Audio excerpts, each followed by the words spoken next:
এই বাড়িতে লুকিয়েছিলেন আওয়ামী লীগের সাধারণ সম্পাদক ওবায়দুল কাদের। বিলাসবহুল দৃষ্টিনন্দন এই বাড়িতে অনেকটা রাজকীয়ভাবেই অবস্থান করেছিলেন তিনি। এখানে থেকেই দেশকে অস্থিতিশীল করতে উস্কানি দিয়েছেন বলে জানা গেছে। আওয়ামী লীগের জন্য ওবায়দুল কাদের আমরা তো শুনছি তাই অন্য একটা আফসোস এখন আফসোস শিওর আইসন কিনা আমরা সঠিক জানতাম না, মানে শুনছি মানুষের মুখ থেকে তাই নিয়ে আইসি। ৫ আগস্ট ছাত্র জনতার গণ অভ্যুত্থানের মুখে ভারতে পালিয়ে যান শেখ হাসিনা। এরপর থেকে তার এমপি, মন্ত্রী ও দলীয় শীর্ষ নেতাদের অনেকেই গ্রেপ্তার হয়, আবার অনেকেই কৌশলে পালিয়ে যায় ভারতে। Double million offer Walton fridge কিনে পেতে পারেন ২০ লক্ষ টাকা, রয়েছে কোটি কোটি টাকার নিশ্চিত উপহার। তাদের মধ্যে অনেকের পালানোর তথ্য বেরিয়ে আসে বিভিন্ন সংবাদ মাধ্যমে। এর মধ্যে একেবারেই সন্ধান মেলেনি ওবায়দুল কাদেরের। আগে নিয়মিত গণমাধ্যমে ওবায়দুল কাদেরের দেখা মিললেও ৫ আগস্টের কিছুদিন আগে থেকেই আড়ালে চলে যান তিনি। কোথাও আর প্রকাশ্যে আসেনি কাদের। সে যাওয়াই তার শেষ যাওয়া। এরপর থেকে এখনো পর্যন্ত আর কোথাও দেখা মেলেনি ওবায়দুল কাদেরের। এদিকে সামাজিক যোগাযোগ মাধ্যমে মাঝে মধ্যেই ভাইরাল হয় তার দেয়া মির্জা ফখরুল ইসলাম আলমগীরের ঠাকুরগাঁয়ের বাড়িতে ওঠার সেই বক্তব্য। পালাবো না, প্রয়োজনে ফখরুল সাহেবের বাসায় গিয়ে উঠবো। কি জায়গা দেবেন?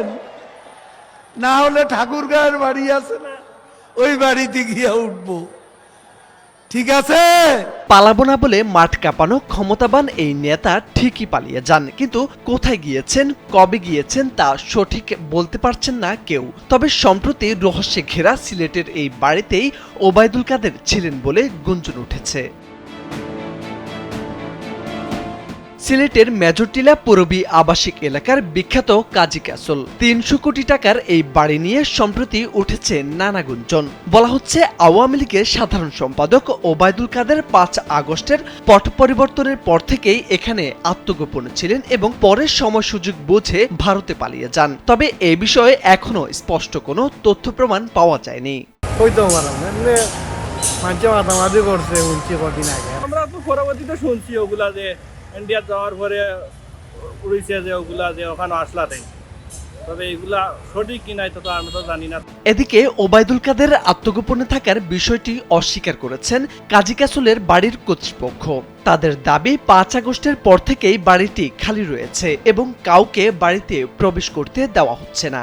এনএসআই আছে, ডিজিএফআই আছে, বিভিন্ন সংস্থা আছে, তারা জানে ওবায়দুল কাদের সাহেব হই আসুন হই না, কিলা আসুন হই গেছেন হরে ও মানুষে আমার থাকতো নেই। আর হইলে আমার কি হইল, হইল তো কি হইল, আমি কোনো প্রতিবাদ করি না।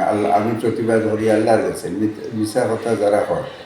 সিলেট মেট্রোপলিটন পুলিশের অতিরিক্ত উপপুলিশ কমিশনার মোহাম্মদ সাইফুল ইসলাম জানান, এই বিষয়ে তাদের কাছে কোনো তথ্য নেই, তারা কিছুই জানেন না। বললাম যে ছিলেন কি ছিলেন না, এই ব্যাপারে আমাদের কাছে কোনো তথ্য নাই। ছিলেন এই ব্যাপারে আমাদের কাছে কোনো তথ্য নাই। এই বাড়িতে ওবায়দুল কাদের ছিলেন এমন গুঞ্জন কতটুকু সত্য তা এখনো নিশ্চিত হওয়া যায়নি। তবে বিষয়টি তদন্তের দাবি সংশ্লিষ্টদের। মোর্শেদ আলম, কালবেলা।